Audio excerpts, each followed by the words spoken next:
Hi guys, so I was recently sent some of the most beautiful children's books that I have ever seen from the publishers Thames and Hudson.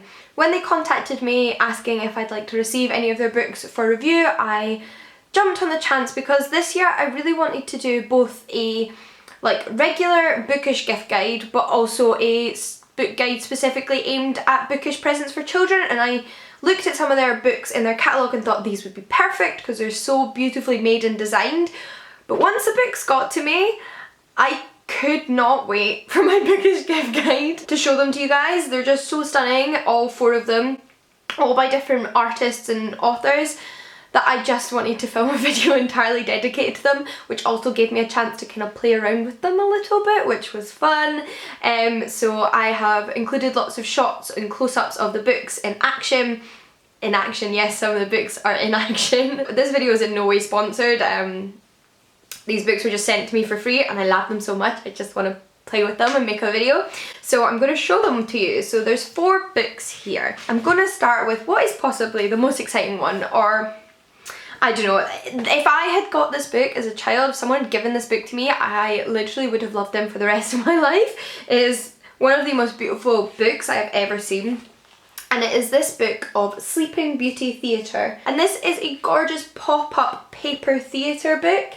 I've never seen anything quite as beautiful as this before in my life. As the name implies, it pops up like this and you have a sort of 3D theatre. Now, in the back comes all of your extra scenery and characters, as well as a little book of the script and scenes of Sleeping Beauty. So I guess this is what makes it a book. It's got the script and the different scenes that you can create with the script. Obviously you can go entirely off script and do whatever you want. That is the wonderful thing about books like this. It is incredibly imaginative and really encouraging for children's imaginations because they can do so many things with books like this. They can create all of these scenes, and this kind of thing when I was a kid I would have also loved to cut out my own scenes and then pop them in this little pop-out theatre to mix them in with the objects that are already there. It's also just beautifully constructed. The paper sculptures are by Sue Blackwell, the paper engineering by Karina Fletcher, the script text based on retellings by Wendy Jones, and the photographs by Aaron Hayden and Tim Clinch. So a wonderful masterpiece of various artists coming together on this one, and it's just stunning, and certainly not just for children because I know I had a lot of fun playing with this for this video. It is essentially 3D art. And talking about 3D art, another one that they sent me is That's My Hat by Anouk Boyce-Robert and Louise Regard. That's probably a really bad pronunciation.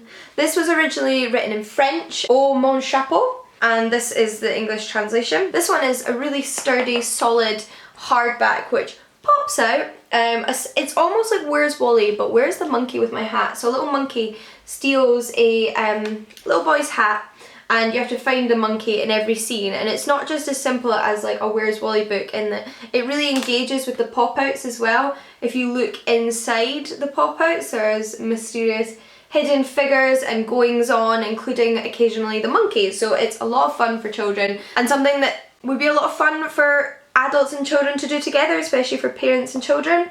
I think this is really, really gorgeous, and the illustrations are just adorable and the construction is phenomenal. Now the next one, if I had a second favourite, is probably my second favourite. I read this entire one to myself as well as doing the little things that are part of it, and would do it again. It was so much fun. And that is What's Hidden in the Woods by Anna Bestard. And this book is essentially done in multiple layers of colour, and it comes with these little like see-through coloured sheets and then like magnifying glasses, and then it has pages like this where each different colour reveals a different picture underneath.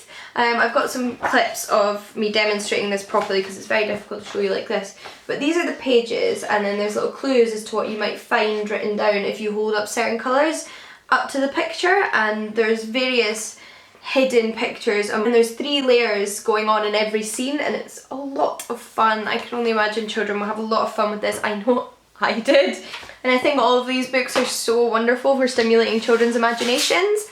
And last but not least, I have Strait Island by Tupera Tupera, Not gonna lie, that feels like it's wrong, but that's what it says. And this one doesn't have any crazy standy uppy bits, but it is absolutely beautiful art and so colourful and so fun. It is a magical world where everything is stripy, and the artist has done a phenomenal job.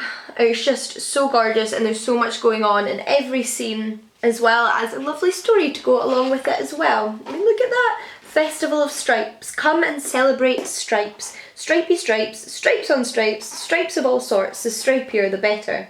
Oh, welcome. Again, something I would have adored as a kid, and just a stunningly visual experience. So beautiful. There's even stripy elephants. What more could you possibly want? Honestly, all 4 of these books have absolutely blown me away and make me miss being a kid, but also glad that there's such beautiful children's books out there that can be enjoyed by adults and children together, which I think is really important if your child's not old enough to read by itself. And I'm just incredibly pleased that Thames and Hudson got in contact with me and offered to send these to me, because this one, look, this is getting pride of place in my library. I might give a couple of them away as presents, because I do feel like they should be I do feel like they could bring a lot of joy to some actual children, but I'm keeping Sleeping Beauty. You can't stop me. But yeah, I hope you enjoyed this video. I'd love to know what your favourite picture book or like pop-up book was as a child, and until next time guys, happy reading, and I'll see you all again soon. Bye!